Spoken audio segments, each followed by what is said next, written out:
मैं डॉक्टर परमेश्वर अरोड़ा, सभी को नमस्कार। धनतेरस और दीपावली की सभी को अग्रिम शुभकामनाएं।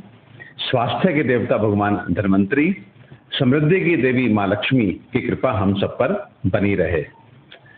धनतेरस के बारे में एक विचार अपना रखना चाहूँगा कि धनतेरस दो शब्दों से मिलकर बना है। धन स्टैंड्स फॉर भगवान धन्वंतरी, तेरस मीन्स उनका प्रकट दिवस यानी कि कार्तिक मास कृष्ण पक्ष त्रयोदशी।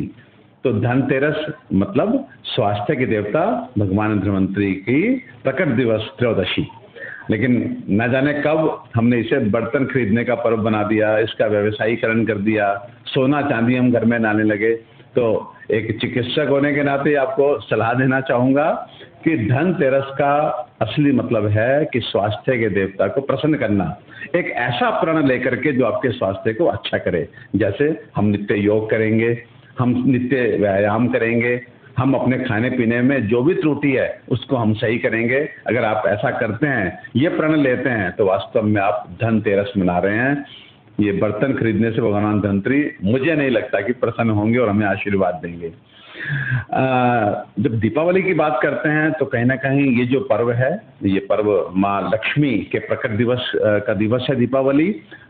प्रकाश की अंधकार पे विजय का दिवस है दीपावली। तो इस दिन हमने माँ लक्ष्मी को बहुत अच्छे से पूजा करनी है और माँ लक्ष्मी से ये प्रार्थना करनी है कि माँ लक्ष्मी अपने सात्विक रूप में, स्वच्छ रूप में, शुद्ध रूप में हमारे यहाँ आके हमें समृद्ध करें, सो दैट हम लोग जो है समृद्ध हों और नेक काम में माध्यम बने। समाज के लिए नेक काम में, धर्म के लिए नेक काम में, राष्ट्र के निर्माण में नेक काम में जो है हम माध्यम बने। आप इस रूप में हमारे यहाँ नहीं आना, तामसी रूप में, कि हमारे बच्चे समृद्ध होकर के जुआरी बने, शराबी बने, कहीं ना कहीं समाज के लिए अहितकारी हों। एक बात और कहना चाहूँगा कि कहीं ना कहीं एक कुप्रथा, एक दीमक की भांति हमने इस गौरवशाली पर्व पे जो है वो शुरू कर दी कि हमने इसको पूजन दिवस ना बना करके, शुभकामना दिवस ना बना करके हमने लेन देन का पर्व बना दिया। और इसकी वजह से बहुत सारे हमारे भाई जो है अब जैसी दीपावली आती है प्रेशर में आते हैं, भाई खर्चे का पर्व आ गया। तो ये जो हम आज के टाइम पे लेन देन कर रहे हैं, स्पेसिफिकली उन घरों में जहां आपके गिफ्ट के बराबर गिफ्ट लौट के आ जाता है।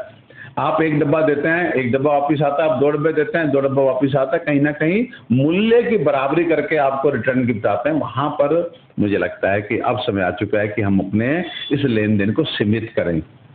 हम अथ सनातन योग असली के माध्यम से एक अभियान चला रहे हैं पिछले 4 वर्षों से, जिसका नाम है 4 लड्डू अभियान। तो वो सारे हमारे मित्र, वो सब हमारे रिश्तेदार, वो सब हमारे पड़ोसी जहाँ पे डब्बे के बराबर वजन का डब्बा वापस आता था, वहाँ पर अब हम लोग केवल 4 लड्डू लेकर के जाते हैं, खूब सारी शुभकामनाएं देते हैं और उसके बाद 4 लड्डू ही स्वीकारते हैं। कोई एक्स्ट्रा गिफ्ट नहीं देते, कोई एक्स्ट्रा गिफ्ट ना लेते। तो मैं आह्वान करना चाहता हूँ कि इस पर्व को आप 4 लड्डू तक सीमित कीजिए। हाँ, अपनी बेटियों को बढ़ा बढ़ा के दीजिए, छोटे कर्मचारी हैं उनको भी बढ़ा बढ़ा के दीजिए, सड़क पे जो स्वच्छता कर रहे हैं हमारे सफाई कर्मचारी हैं और हमारी हेल्प कर रहे हैं, सड़क के ऊपर बेचारे चौकीदार हैं, उनको बढ़ा बढ़ा के दीजिए। आपके कोई प्रशासनिक या व्यावसायिक कोई रिलेशन है वहाँ बढ़ा के दीजिए। लेकिन जिस घर में आपके गिफ्ट के बराबर वजन का गिफ्ट वापस आता है, वहाँ इस प्रथा को अब समाप्त कीजिए। हमारी अपनी जिम्मेदारी है कि हम अपने पर्वों की अब सही विवेचना करें और उन्हें बहुत अच्छे शुद्धतम रूप में आने वाली पीढ़ियों को सौंपें। पुनः डॉक्टर परमेश्वर अरोड़ा की तरफ से आप सभी को धनतेरस और दीपावली की हार्दिक शुभकामनाएं।